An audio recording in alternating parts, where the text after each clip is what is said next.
Okay, so today we're talking about cultural baggage in karate, what we have kept and what we have lost, and hopefully the whys and wherefores, and maybe we can straighten out our own brains about what we've done.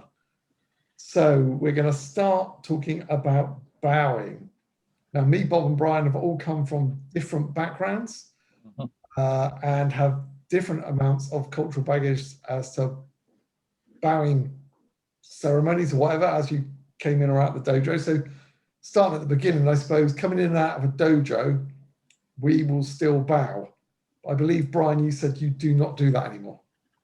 Personally, I don't. I kind of, there's times if there's people in there, I kind of give a half-assed bow. I don't know why really. Because I'm going into a room. I don't feel like I'm going into a spiritual place or anything like that. It's just somewhere that I train. So yeah, I dropped it, and we're going to jump into it a little bit already. That I teach kids and I teach adults. So where I teach the kids, we've kind of kept it, and it's just to give them a routine and sort of that kind of regimental thing where they'll have these set things that they have to do. But the adults I'm a lot more relaxed with. So yeah, for me, I've dropped the bowing. Just on the way into a room. That is on Sundays. It's used as a church hall for religious people. You know, during the week it's a girl guide meeting place, and so yeah, it just seems a bit funny. But it's not my dojo. It's not a purpose-built dojo for me or my students. So would you bow if it was a purpose-built dojo? If it was mine, no, probably not. I see it as a building. Really, I just see it as a building. It doesn't seem that special to me. You know, it's somewhere I train, and I've spent the last year training in my garage. You know, so I don't bow every time I go in my garage. That is effectively my garage is now my dojo. So yeah, when I go out there to lift weights, hit the bag, or whatever I do, you know, I don't bow on the way in and on the way out of the garage. It would seem weird. Mm-hmm. Yeah, much the same for me as far as that's concerned. I haven't made an issue of it one way or the other. It's just something that I've let slide. I don't do it when I come in and out of the room anymore. If I go to seminars or somebody else's place that I don't know, then I tend to default back to the formalities until I know better. But what I do find is that people come into me, have their own thing that they do. So I'm not looking for anything or enforcing anything, but Will. Stopping him would be harder than just letting it go on. But it's what makes people themselves comfortable rather than me requiring something. Yeah, I think that's a bit coming in and out. I haven't really. I mean, certainly for the kids class, I think that's quite good because it gives them sort of like, right, you're now going to do something else. It just gives them another point of reference. Yeah, but I only deal with adults, so I don't see that as an issue. I don't need that demarcation. I think for the adults, I've been bowing in and out of rooms for so many years that I do, but I will not bow when I go into my garage, the same as you, Bryce. So I don't think it's something I haven't thought about changing really, because it's such a small deal. And probably, though, I don't know. I mean, I would say my bowing is generally really half-assed. So is that bowing then if you're bowing half-assed? I don't know. This ain't going to work on a podcast, but for the YouTubers that watch it, that's kind of it for me. Yeah. It's just literally a nod of the head. You know, I walk in and and that's about it. Yeah. Well, the trouble with that as a cultural baggage thing is that the half-assed thing is probably worse in a real Japanese situation. I'm being more offensive than not doing it at all. If you're not doing it at all, then it's just understood you're from a different culture. But if you have that half-assed go at it, it's you're deliberately being disrespectful. I think it's possibly, I don't want to do it, but it's kind of like you said, it's ingrained. So so I don't want to. I don't see the point really. Not for the way I train and what I do. So I don't see the point. So yeah, I should probably not even just nod my head. Yeah, but it's a habit. It's built in after 20, 30, 40 years of training. You don't even know what you're doing and what you're not doing half the time. Okay, so we were talking about it earlier. As you get into the room, something I think only you did, Bob, or were expected to do at your old thing, was to then go and bow to senior grades. Yes. Yeah. And that was not, you know, if you were the white belt beginner and there were 30 people in the room of all the rainbow belts, you had to go and bow to everybody individually. And if two senior grades were standing there having a conversation, you couldn't interrupt them. You had to stand there and wait for them to acknowledge you before you could bow to them as well. I bet they milked that and all, didn't they? Well, just fucking wait there, white belt. Some people would do that just to make a point. Yeah. Yeah. But yeah, no, that's the level it was at. So, You know, and that was expected that you did that. A similar thing then, because we didn't do that, but a similar thing, and maybe that was across the board. If you was in waiting for class to start and a senior would walk to the door, we'd all turn around and bow to the door, or bow to the senior at the door. Yeah. So we did that, but not quite to the extreme of bowing to. that just seems like an awfully sad load of old bullshit, frankly. Yeah, but we don't do it anymore. yeah, it's just. I suppose it comes down to that respect thing, doesn't it? You know, it's respecting your seniors and. Yeah, but so we're going to veer wildly off topic very quick there, because to me there's a massive difference between respect and respect, which is the trademarked value of this is part of the thing that you do, and this. No, respect that isn't real respect is meaningless. It is just poncing about for the sake of it.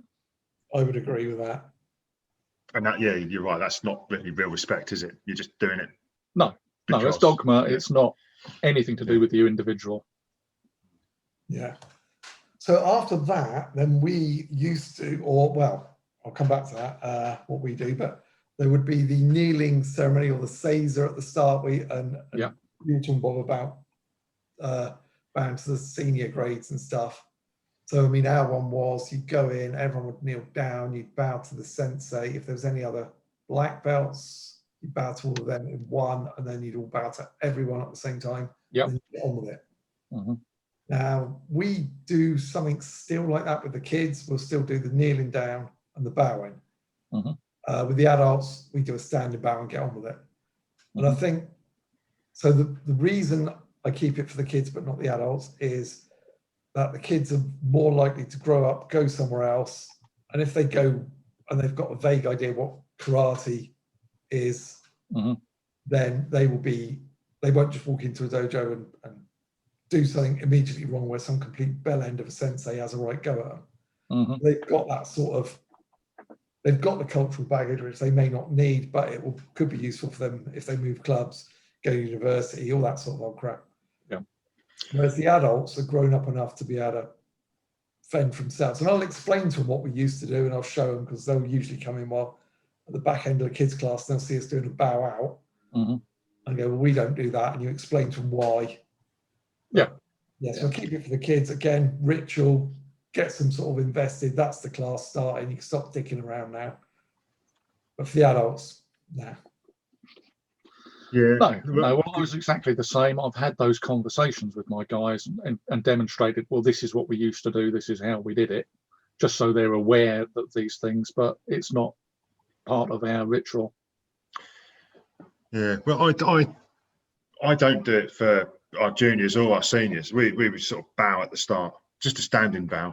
And I think we talked about this in a previous conversation, that it's just almost like signifying the start and the end of the lesson, really. You know, bow to begin it, bow to end. But I go to the Aikido or Aikido Jiu-Jitsu club, and they do the formal bowing at the start and at the end, and there's some clappy hand stuff going on in the middle as well. It was totally new to me when I first went there. It doesn't mean anything to don't disrespect Roz and Dim when I say it just doesn't mean anything to me. Do you know what I mean? I'll do it because it's not my dojo. I'm in somebody else's dojo, so I'm just following their rules. But yeah, it has no spiritual meaning for me or anything. You know, I'm just doing it because that's what they do. And to be honest, don't you think that's what 90% of the people who go to a karate club do? They're not doing it for any reason other than, well, this is the rules and this is the ritual of what we do. It has no meaning for them. And this is the trouble with cultural baggage outside the culture. Although I would be interested to know how much of this culture that we have in karate has anything to do with genuine daily Japanese culture. I suspect That's a fair point. not a lot. We're coming on to that later, I think, in Okay. other topics. Fair enough. But as Brian says, I still use the standing bow because I'm basically using it as punctuation. We line up when we start the class, standing bow, we start, and that just demarks, okay, the class has started now. When I finished rabbiting at the end, even though, you know me, I'll carry on talking until everybody's left the room. The bow at the end demarks when the official class has finished as well. And that's all it's for. It's punctuation at the start and end of the class.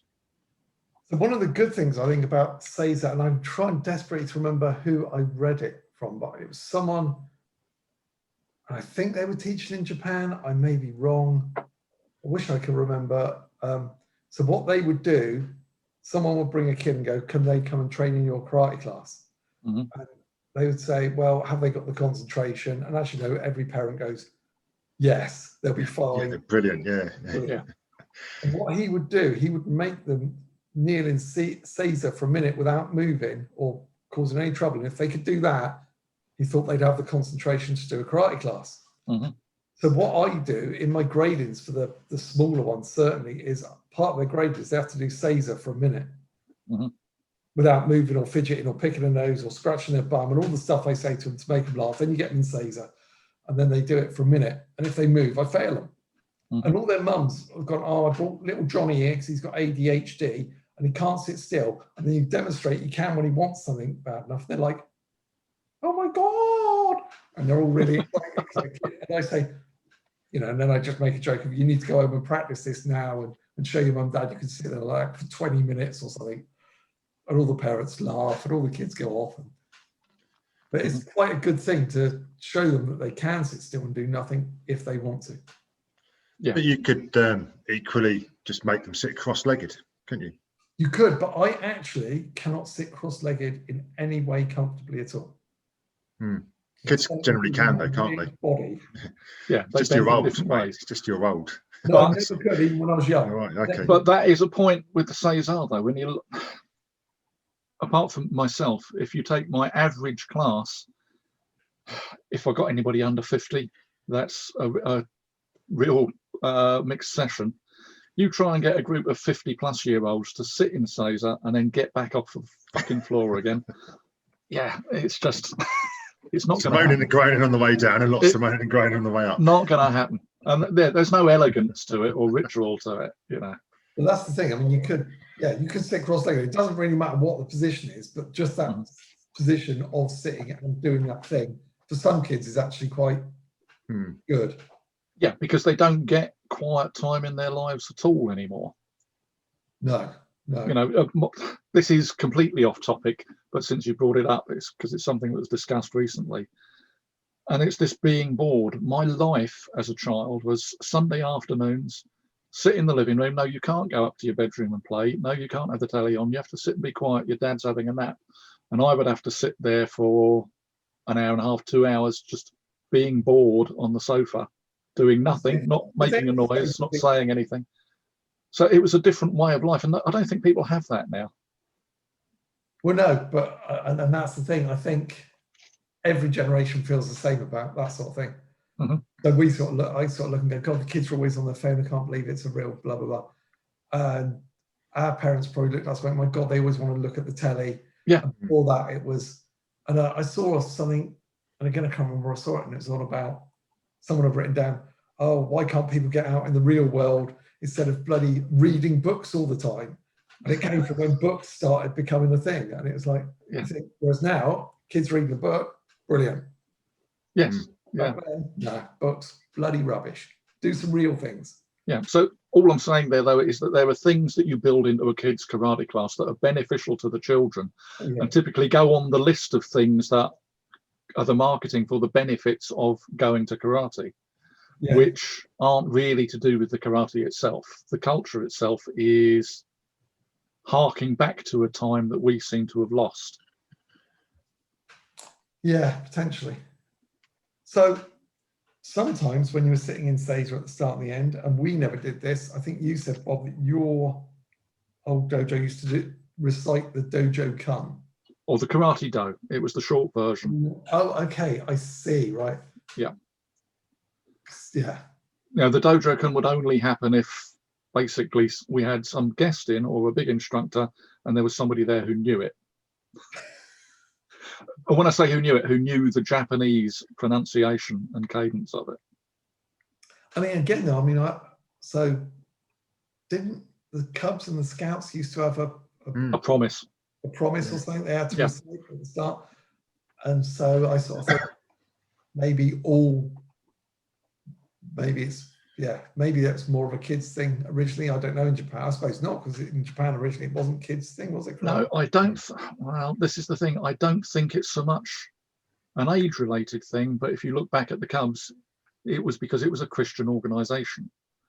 And what you're doing is overlaying a religious structure on something that is seen as a physical activity or a group activity. And I think there's a lot of that similar attachment to the cultural baggage that goes with the karate that we practice. It's not about the physicality, it's about the spirituality, which is not what I'm doing. Which is also a bit of an issue, because I'm pretty sure the Dojo Kun doesn't say anything that's bad in it, and some instructors, we've never had to recite it, or I've never had to learn it. I think I might have looked at it once or twice, but generally, isn't it? Don't be an arsehole. Could you just have a short and abbreviated version of it? Well, it's basically that's what it is in my club. Yeah, rule one on the applied shreering group, isn't it? The philosophy of life is don't be a dick. But it's just polite ways of saying it. But when you have to list, this is the thing that bugs me, is that if you're an adult, don't be a dick is sufficient. Yeah. If you're a child, you have to list things for people so that they know, well, what constitutes being a dick and what doesn't. Yeah. So, there are reasons why these things go in there, because you're still at the stage where people are forming how they interact in society. So for kids that can be beneficial then, even a modernized version of the original Dojo. Yeah, it doesn't need to be the Japanese formal, does it? But there could be benefit to it. Although I think people potentially,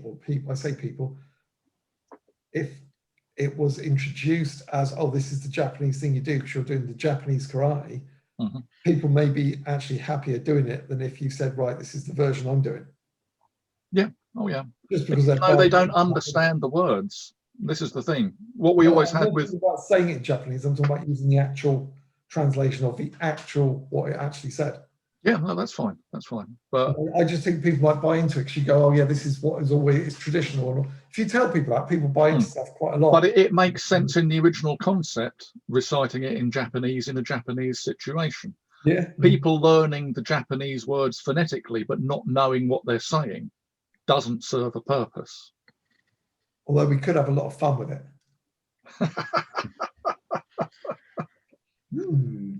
No, don't do that. That's naughty. Right, good. Yes. So moving on from that. So then we've all got back up again. What else have we got? Oh, we should have come back to this one earlier. I'll come back to that in a minute. We'll stick with bowing. So bowing at the start and the end of kata. Oh. Bless me. Bless you, Bob. Thank you. I think we still pretty much do that, although with the adults, I think sometimes, I don't know, I think we still do it. Yeah, and I would quite happily say that I still do it, but not to any other purpose than the fact that it's so ingrained as what I do, that breaking that habit would take a lot of conscious effort. And it's much like starting and ending the class. It's punctuation to say, okay, I've started my kata now, bow it at the end, I've finished my kata now. It's just a demarcation.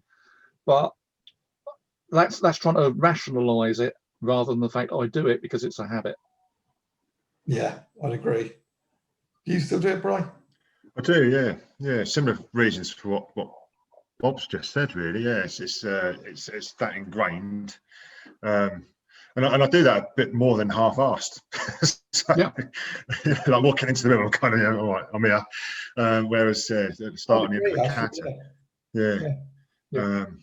but seems wouldn't you be better off checking your surroundings when you finish your kata as a habitual thing to do?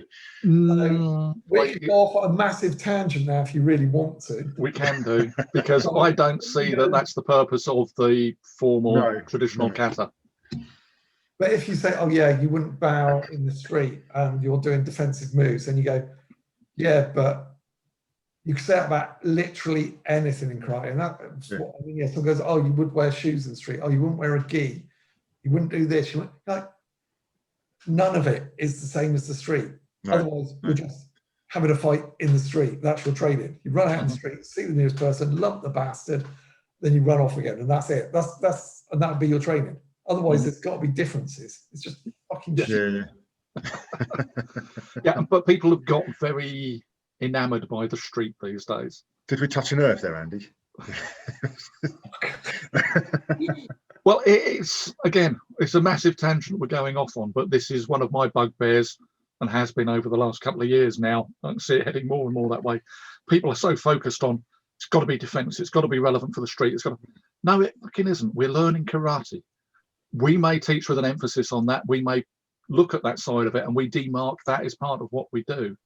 But we're not combatives. We're not just doing street fighting. So there are different things at different levels depending upon what you're doing at the time. Yeah.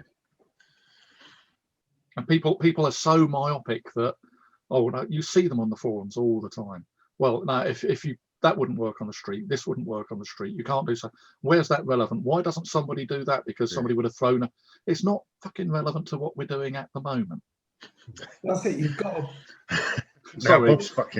Yeah, no, well, exactly. It is an emotive subject, and it's nothing maybe to do we with should what we're have left or discussing. right at the end of the kata then. Let's not do that. Let's not do that for the that. moment, because otherwise you'll get me started on visualization, and that's not part of the discussion either. Visualization, well, yeah. Stick to bowing, for fuck's sake. Let's do that. Bowing at the start and the end of partner work, so bunkai or sparring or anything with a partner. We still bow to the partner. If we're sparring, we bow and touch gloves. If we're wearing gloves, that is. Yeah, again, for partner work, we still do people seem to do it with me more than they do with each other. So I don't know if I'm giving off mixed messages. But yeah, we do with partner work. Anytime you stand and face somebody before you start something, you do the half-ass standing bow. It just is a thing. And again, I don't know if that's habit. I don't have any real reason for it. Yeah, I think it depends what we're doing. So if it's something that is a little bit more formal and standard, I don't know, standardized. But if we was doing some bunkai, so we're partnering up to do that, probably bow at the start of that. If we're doing kumite, it would be that half-assed bow. I just feel it's a bit more of a, I don't know why, put a difference to it, but yeah, it's that sporting context to it. So okay, we'll just touch gloves. Let's go. Let's have it. And if I'm doing something a little bit more scenario based, there's nothing. There's no bowing. There's nothing there. So that's okay. So once you hit scenario training, there is no formality like that at all. Well, there is, because there is a start in the scenario and an end in the scenario. Would that be where you scan your environment at the end of no, scenario? Right? So if you're doing proper scenario training, you need someone whoever's running it to be like, the scenario is now starting, and then everything is, and then everyone bows. Yeah. Whereas, so definitely bows, but they have to be like demarcation. Yeah. If we're doing a chaos drill, and I've seen it's really quite funny. So you must have seen them when they do this. We do a chaos drill. You go, right, everyone bow at the start. I know what you're going to say. Yeah. And then everyone does a chaos drill. And some people will bow, and then as they run up to the next person do the chaos, they go bow, and then they'll start. And you're like, no. Yeah. It's got to be chaos. Everyone bows at the start, so you know it's starting, and then it's. Yeah. People will bow in the middle of it. You're like, no, that's just ruined the whole drill, mate. Yeah. But this is the trouble again with laying so much emphasis on the cultural baggage that people can't break themselves out of it. And if you're only doing traditional karate, that's fine because it is part of the whole package. But stepping away from it can become an issue. And if you're pretending to do realistic stuff, then those reactions and those ingrained behaviors can be problematic. Yeah. Which is where that argument that we were just talking about, oh, you wouldn't do that in the street, comes from, but it's just been overblown. That's the trouble with it. Yeah, well, it's it's like it. They just go, that won't work on the street. the bee in my bonnet is not so much that I'll make myself popular again. That'll be a change this week. It's not so much the ideas that people are expressing. It's the fact that most of them are talking out of their arse. It's just that they've heard this is what you say, and they have no more comprehension than the people from the traditional side do. And it's just their default position is, well, whatever you do is wrong because that wouldn't work in a street fight. And no attempt to understand the concept or the conversation or the lesson to be learned. So, yeah, I don't have a lot of patience either side, I'll be honest. You just don't have a lot of patience, Bob, do you, really? I haven't got the time left to be patient, have I? So that's pretty much most. Oh yeah, the other one sort of to do with bowing is sitting at the side when you're late. So we used to sit in Caesar and bow. I tried to make the kids do that just because, again, it gives them, they realise they're late then for a start, which is quite nice. Yeah. But for the adults, no. Usually as they're coming in, and most of them will wait at the side or something, and I'll be like, no, get on in here, come on, let's go. Got to get on with the training. If they miss the warm up, then I just make them suffer a bit more in a different way somehow. Yeah. Well, you know, as I said with my guys, they just come in when they come in, and you know, they might wait to be asked or whatever, but it depends what we're doing. So I have no expectation on that. But when I go somewhere else, and typically I arrive late because I'm always halfway through doing something else, I will default back to the sitting on the side and waiting to be invited in. So will I, yeah. You know, if you don't know what the rules are there, then you should do it.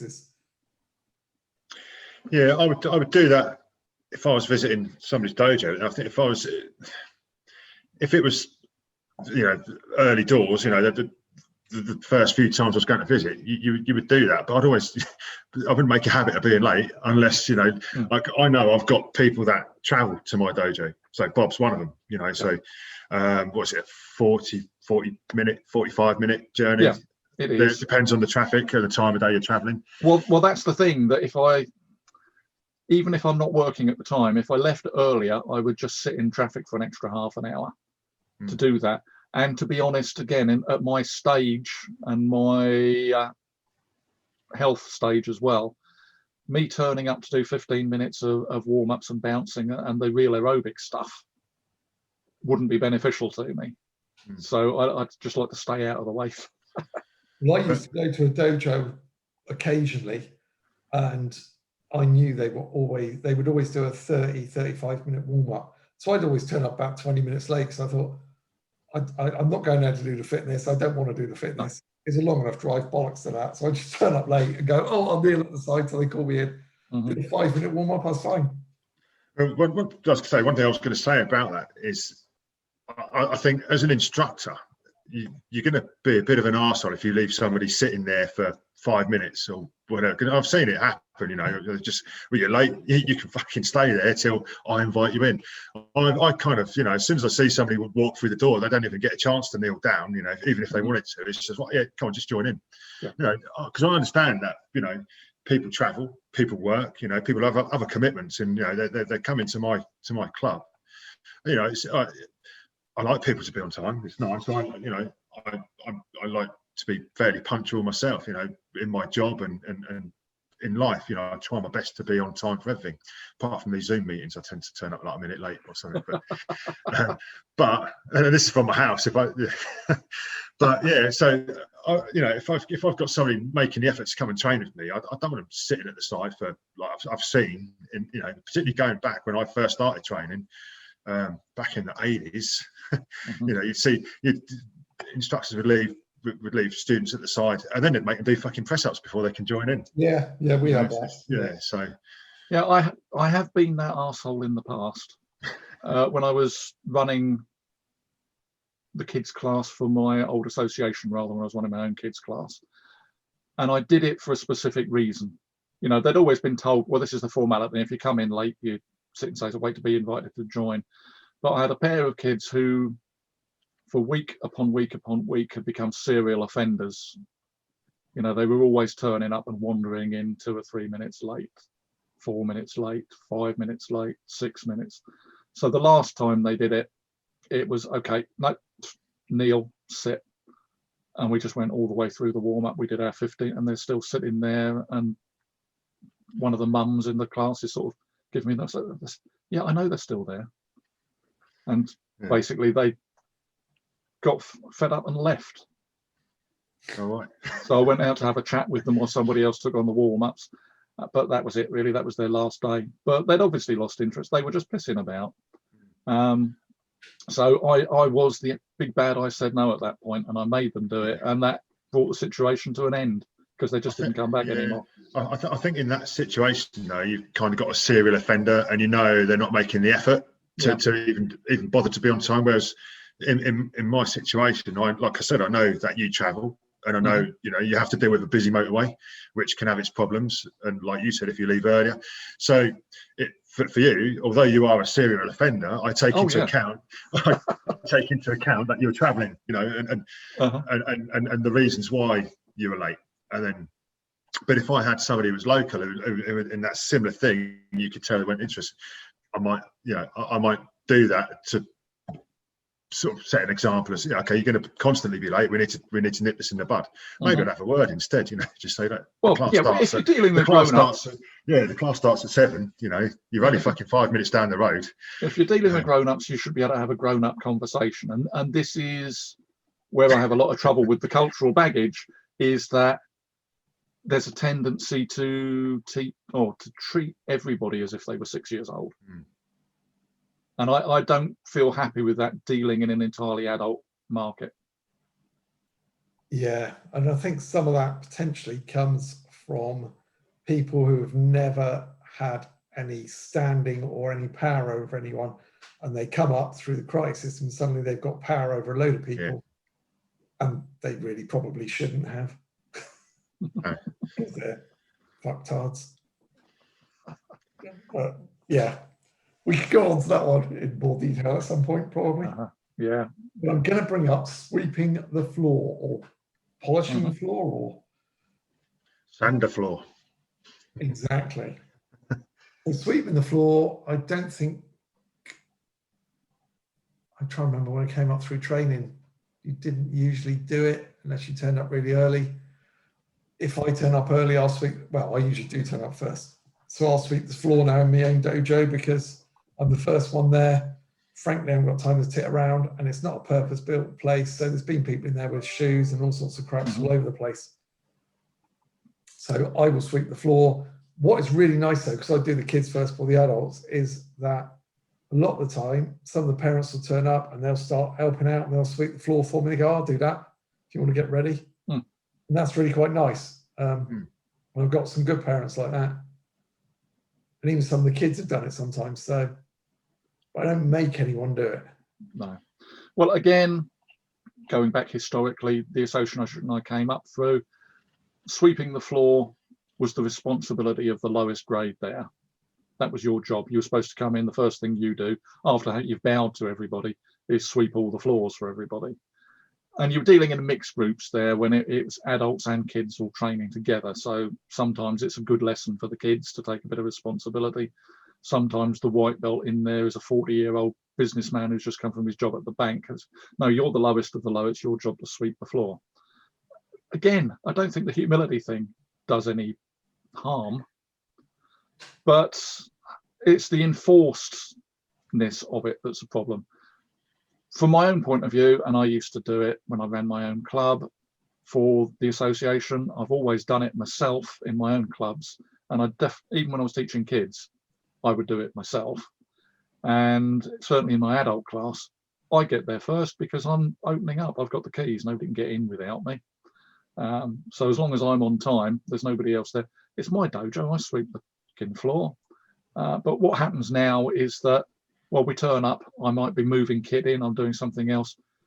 Whoever fancies it just goes and gets the broom out of the cupboard and sweeps the floor. So there's no formality at all. As long as somebody does it, it gets done.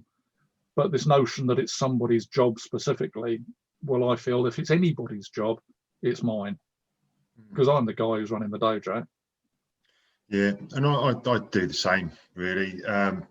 The school gym that we used to hire, that was actually really nice. That was swept and cleaned before we got there, so it was washed and mopped down. So it would have been pointless us doing it there, because it was, it was spotless. It was really good.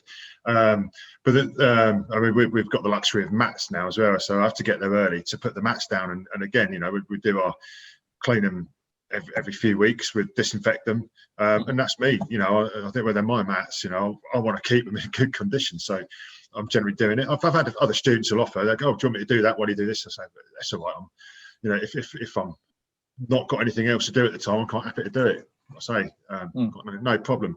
The church hall that I hire, that is filthy, and if I've got time, I'll sweep it before we start. And again, we put mats down there anyway, so sort of sweep it before we put the mats down. But having mats is quite nice. But it's the notion, though, that it is somebody's job. And it comes down to where you are in the hierarchy. That just is another thing to put you in your place. And again, I can see it as a tool with kids to give them some sort of level of responsibility. But you've got sort of the leading by example as well, aren't you, really? Well, yeah, I'm doing this, That's what I do. That's always been my thing. And again, when I used to run the kids club, I would sweep my own floor, because I just felt that was my job. And particularly when I taught in the school hall in Maple Cross, because I'd go down there to do an after school club.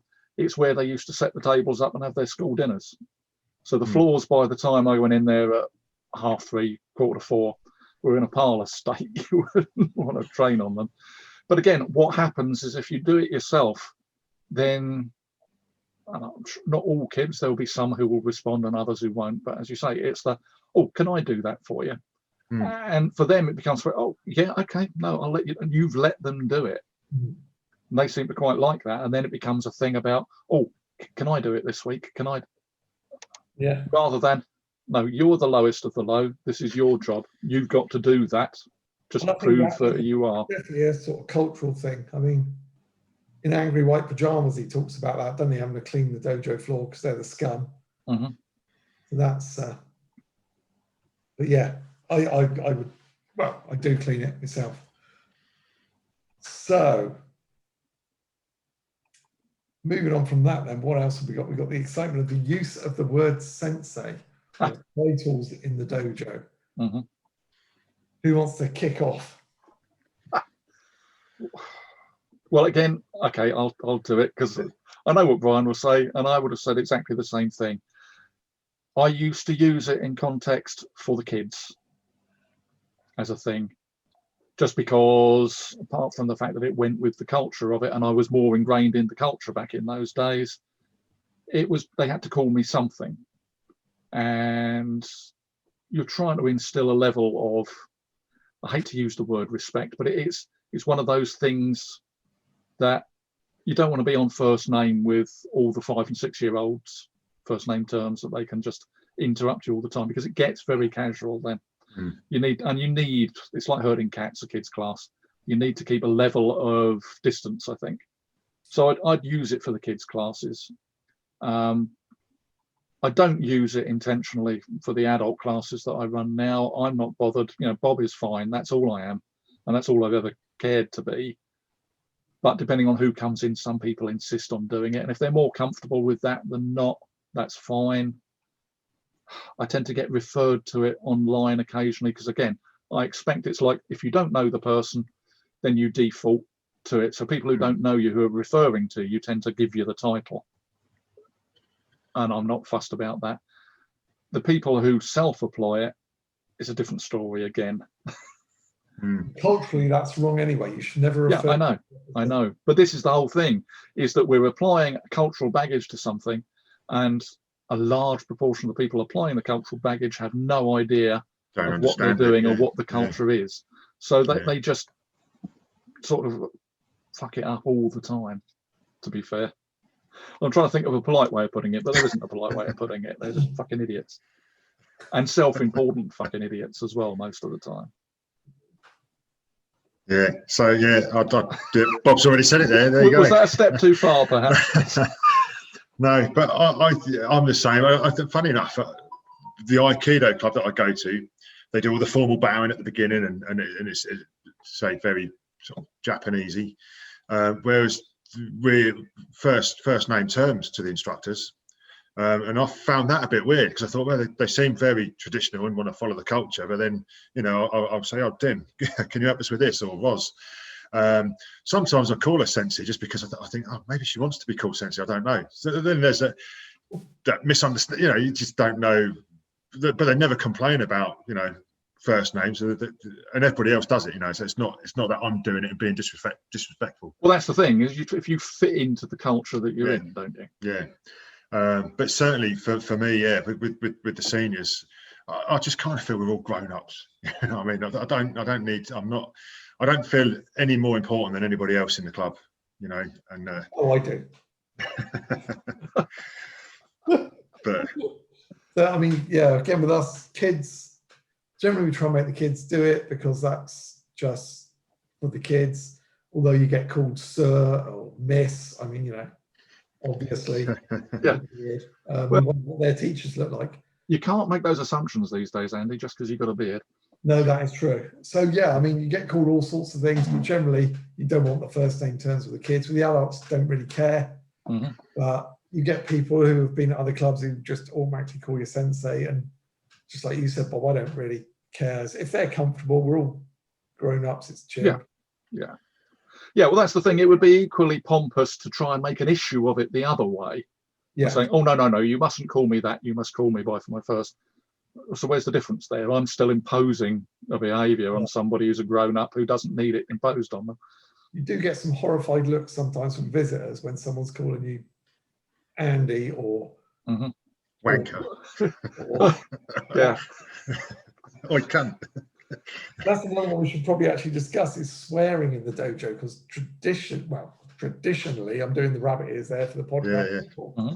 Swearing in the dojo was a taboo thing. If we swore in the dojo when I was a young adult, it happened a long time I can't imagine such a thing ever happened. But yeah, you couldn't swear in the dojo, whereas again, people swear in the street. Mm-hmm. Well, again, I can do it without any swearing. I've proved that in times in the past. Like I say, I taught children for many, many years, and I never had an issue, and I never had any trouble, and it was never an issue.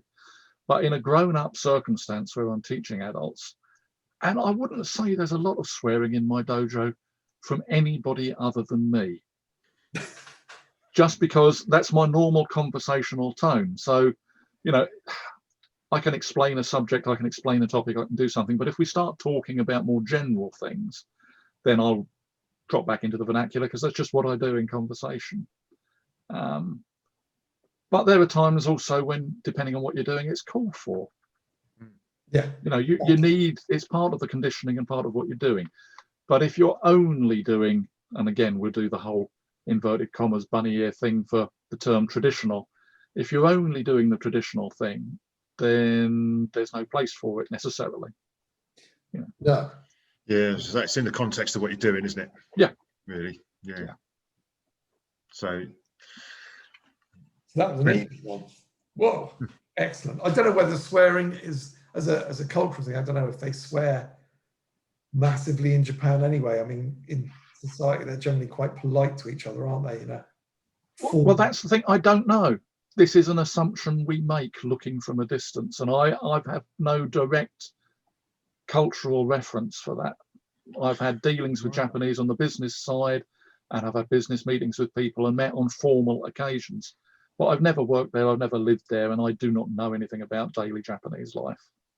So when I went to Japan, and we went training, so it wasn't in like one of the main dojos. It was we went to a place in the sticks where my friends lived, and they had their sensei, and we went to the local place, and it's like a fucking great sports hall. Mm-hmm.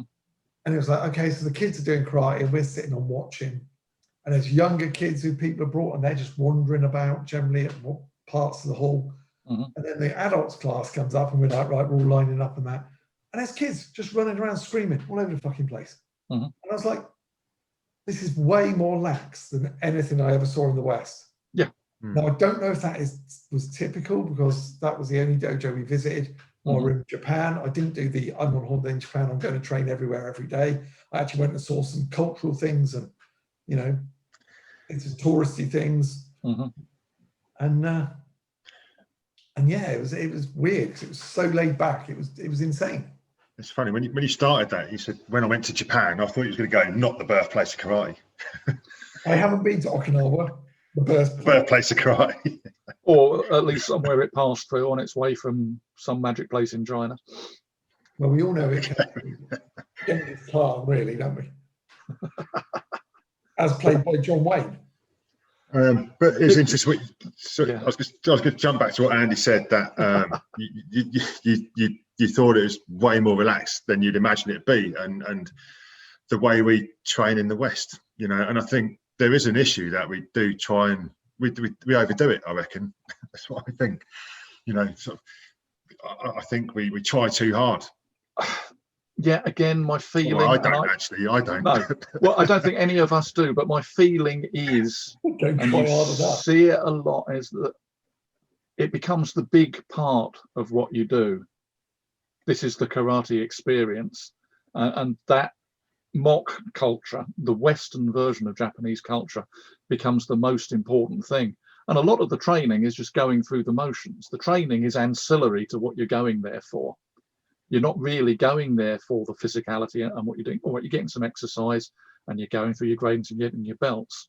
But the culture is what people are going to those classes for, I think, more so than the training, if that makes sense. More important than kicking ass. Yes. Something wrong there. And what they're looking for is not... It's like I looked at some stuff on Bushido the other day, but it's like the chivalric code over here and all these things. There's a romanticized version of these things that paints a picture in people's heads, and that's what they want to aspire to. Again, as we said before many times, people are looking for reassurance, not reality. And I think on a cultural level, they're looking for something reassuring, a place where they can go and there's order from the chaos. It's all different and exciting, isn't it? It's quite new when you first go, oh, look at this, it's all a bit different, it's all a bit lovely. And then the Japanese are looking over it again, oh, look, it's all a bit lovely, it's all a bit different. It's just different, and it gives you a sense of excitement, potentially, when you first start. Yeah, but it's like evaluating medieval life through a visit to Warwick Castle. You know. Yeah. It's quite a nice castle, too many people. That's what I found. I think as far as any of us are concerned, that's just the world in general, isn't it? Yeah, that's true. Nice place, too many people. So moving on to one that's just going to show that we're sitting here saying, oh, we think this and we think that, and it will just show that we're all talking a load of shit. Yeah. Is Japanese language. The fact that I'm pretty sure all three of us still use some, but none of us are actually fluent in Japanese. Nope. And from, again, my time when I went to Japan and we were doing that, the people we visited obviously were fluent in Japanese. And the pronunciation is shit generally in this country. Yes. Well, to be fair, we call it karate. We're not even doing that right. I was going to come to that. That's it. Yeah. And then, frankly, I always think, oh, maybe I should pronounce it correctly. And I think it's harder. And it's not our culture. And you're making an issue out of something that isn't part of the ethos of what we do. Hang on, that sounds like I'd fit in with modern day life if I did that. Yeah, that's maybe a step too far. Getting offended on somebody else's behalf. Excellent, I'm in. So, yeah, I mean, I use some Japanese terms. I don't know Japanese terms for everything. And then, I mean, sometimes you'll see something and go, oh, when you did the what were you doing? And I'm like, I don't even know which fucking move that is, and I've got to go and look it up. Yeah. I only used the very basics of it, probably. It's a sad thing to say, and I probably knew a lot more of it 10 years ago than I do now, if that makes sense. because I came up through that, and again, I'd learn all the terms, I knew all the stuff and what every move was, and these days I've just got the basics. But my argument for using Japanese terminology would be exactly the same for using French in ballet, or like Philip does using Italian in music. It's just the accepted international notation for these. It's the common language that everybody understands these basic terms. So to go to the English terms then makes it problematic for people you teach to then go somewhere else and know what the fuck anybody's talking about. Yeah, so it's interesting about, because it just made me think of something that has been on my mind recently, actually, and it's the way we translate some of their words. So agi uki, all the ukis, in fact, uki is to receive, yeah. So we all say rising block, outside block, inside block, down block, Yeah. Knife hand block, and I've been having a bit of an issue with that myself lately, actually, because I don't ever use it as a block. You know, blocks are pretty useless, aren't they? Really, you know. Well, yeah, okay. It depends on your definition of what a block is. Yeah. Well, I'm going on the reaction, action beats reaction kind of thing. So yeah. No, that's fine. So because I use agi uki as a strike. So my right. So now do I call it a rising block or a rising strike? Or a rising reception? Yeah. See, that seems weird. To call it, yeah, you could call it all those things, and all the pedants will crawl out of the woodwork saying this, that, and the other. Whereas if you just call it agi-uki, then it doesn't matter. That's just what it is. It's this shape, and this is what I do with it. But then you often translate it, don't you? You say, and this is always be, you know, if going back from when I first learned karate, it's right, step forwards, agi-uki, rising block. So you'd say Japanese immediately followed by the English. Yeah. And you so. But that the trick is drop the English. Or drop the Japanese. No, because then you have to define what the move is in any given situation that you're doing it in. We've been through this before as well. When you give something a label, as well, you're really, you're restricting it to that thing as well, aren't you? But this is the point I'm trying to make. That use of Japanese language. You say agi-uki, it is entirely a shape and a set of body mechanics. It does not, from the way we use it, imply a usage. As soon as you translate it to the English, you have to explain the usage that you're putting it to at any given time. But that's so okay. So you say, oh, we're going to step forward agi-uki. So what's that then? It's this. Yeah. I suppose you could just do this. Yeah, it is this. Yeah, but people people will often want a translation, won't they? So they will. But this is the point of Keon, and we're going way off topic now. Is that you're not learning purposes, you're learning body mechanics in Keon. You're learning how to move, make the shapes, and what dynamics are involved in what particular movement. But we label them in Keon so that we can put a picture in people's heads, or traditionally we did. And this is where we're hitting the fallout now, this notion that, well, we call it English, we call it this, and should it be that, or should it be that, or should it be that?